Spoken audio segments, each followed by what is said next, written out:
Hello മക്കളെ, നമ്മുടെ ICAR സ്റ്റുഡൻസിന് സ്ഥിരം ചോദിക്കുന്ന ഒരു ഡൗട്ടാണ് നമ്മുടെ UGക്ക് പഠിക്കാൻ ജോയിൻ ചെയ്യുന്ന സമയത്ത് എന്തൊക്കെ സ്കോളർഷിപ്സ് അവൈലബിൾ ആണ് എന്നുള്ളത് അല്ലേ.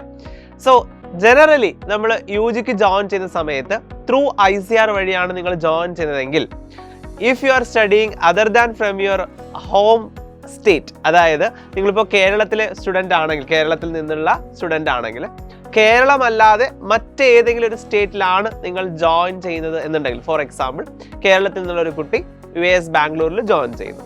സോ അങ്ങനെ കേരളം വിട്ട് മറ്റൊരു സ്റ്റേറ്റിലാണ് നിങ്ങൾ ജോയിൻ ചെയ്തതെങ്കിൽ നിങ്ങൾക്ക് ഒരു സ്കോളർഷിപ്പ് ലഭിക്കാനുള്ള യോഗ്യതയുണ്ട്. അതിൻ്റെ പേര് NTS എന്നാണ്, നാഷണൽ ടാലൻറ്റ് സ്കോളർഷിപ്പ് എന്നാണ് NTSൻ്റെ ഫുൾ ഫോം വരുന്നത്.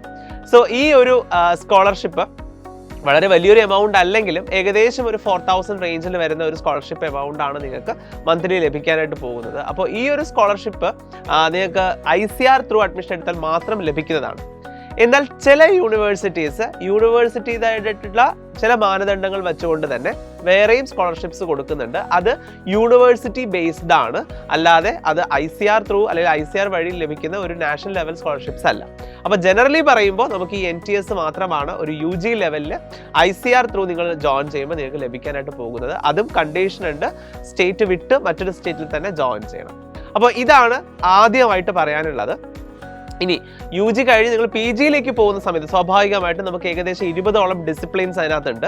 സോ MSc നിങ്ങൾ ചെയ്യണം എന്നതാണ് എൻ്റെ ഒരു ഒപ്പീനിയൻ. കാരണം ഇന്നത്തെ കാലത്ത് നിങ്ങൾക്കറിയാം കോമ്പറ്റീഷൻ ലെവൽ കൂടി വരികയാണ്. അതുകൊണ്ട് തന്നെ BSc കഴിഞ്ഞതിന് ശേഷം MSc കൂടി ചെയ്യുന്നതാണ് എപ്പോഴും നമുക്കൊരു സേഫ്റ്റി സൈഡ് എന്ന് പറയുന്നത്. സോ BScയിൽ നിന്ന് MScയിലേക്ക് പോകുമ്പോൾ നിങ്ങൾക്ക് ലഭിക്കാൻ പോകുന്ന ഒരു പ്രധാനപ്പെട്ട സ്കോളർഷിപ്പ് എന്ന് പറയുന്നത് JRF സ്കോളർഷിപ്പ് ആണ്. അതിനുവേണ്ടി നിങ്ങൾക്ക് JRF എക്സാം ക്ലിയർ ചെയ്യേണ്ടി വരും. സ്വാഭാവികമായിട്ടും JRF എക്സാം എന്ന് പറയുന്നത് ഓൾ ഇന്ത്യ ലെവലിലുള്ള സ്കോളർഷിപ്പ് എലോങ് വിത്ത് ദാറ്റ് നിങ്ങളുടെ അടുത്ത UGയിലേക്കുള്ള എൻട്രൻസ് എക്സാം കൂടിയാണ്. അപ്പോൾ JRF നിങ്ങൾക്ക് ഒരു പർട്ടിക്കുലർ റാങ്കിനുള്ളിൽ നിങ്ങൾക്ക് വരികയാണെങ്കിൽ, അത് ഓരോ ബ്രാഞ്ചിനും ഡിഫറൻ്റ് ഉണ്ട്.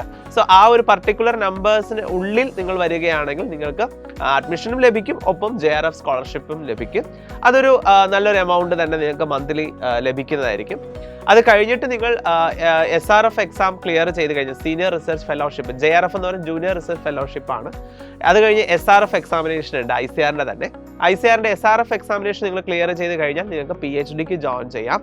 ആ സമയത്ത് നിങ്ങൾക്ക് MScയിൽ നല്ലൊരു റാങ്ക് നിങ്ങൾക്ക് ലഭിച്ചിട്ടുണ്ട്, നല്ലൊരു മാർക്ക് നിങ്ങൾക്ക് ലഭിച്ചിട്ടുണ്ടെങ്കിൽ, യൂഷ്വലി ഫസ്റ്റ് റാങ്ക് തന്നെ ലഭിക്കുകയാണെങ്കിൽ, യൂണിവേഴ്സിറ്റി ലെവലിൽ നിങ്ങൾക്ക് ലഭിച്ചിട്ടുണ്ടെങ്കിൽ നിങ്ങൾക്ക് ഇൻസ്പയർ എന്ന് പറയുന്ന മറ്റൊരു സ്കോളർഷിപ്പ് കൂടി നിങ്ങൾക്ക് അർഹമായിട്ട് വരും. അതൊരു വലിയ അച്ചീവ്മെൻ്റ് ആണ്. നിങ്ങളുടെ ബയോഡേറ്റയിൽ ഭയങ്കര ഒരു എന്താ പറയുക, ഒരു വാല്യൂബിൾ പോയിന്റ് ആയിരിക്കും, അല്ലെങ്കിൽ വാല്യൂബിൾ അച്ചീവ്മെൻ്റ് ആയിരിക്കും നിങ്ങൾക്ക് ഇൻസ്പയർ സ്കോളർഷിപ്പ് എന്ന് പറയുന്നത്. അത് കഴിഞ്ഞ് നിങ്ങൾക്ക് ആ ഇൻസ്പയറിൻ്റെ തന്നെ പിന്നീട് ഫുൾ ബ്രൈറ്റ് അവാർഡൊക്കെ നിങ്ങൾക്ക് നേടാനും സാധിക്കും. അതായത് ഇന്ത്യയിൽ തന്നെ ഏറ്റവും ടാലൻറ്റഡ് ആയിട്ടുള്ള കുട്ടികൾക്ക് കൊടുക്കുന്നതാണ് ഈ ഫുൾ ബ്രൈറ്റ് പ്രൈസ് എന്നൊക്കെ പറയുന്നത്. അപ്പോൾ അങ്ങനെ കുറേ അച്ചീവ്മെൻറ്റ്സ് അതിലൂടെ നേടിയെടുക്കാനായിട്ട് സാധിക്കും. ഇതൊക്കെ പക്ഷേ കുറച്ചുകൂടി അഡ്വാൻസ്ഡ് സ്റ്റഡിയിലേക്ക് പോകുമ്പോഴാണ് നിങ്ങൾക്ക് ഈ ഒരു മേഖലയിലേക്ക് വരാനായിട്ട് സാധിക്കുന്നത്.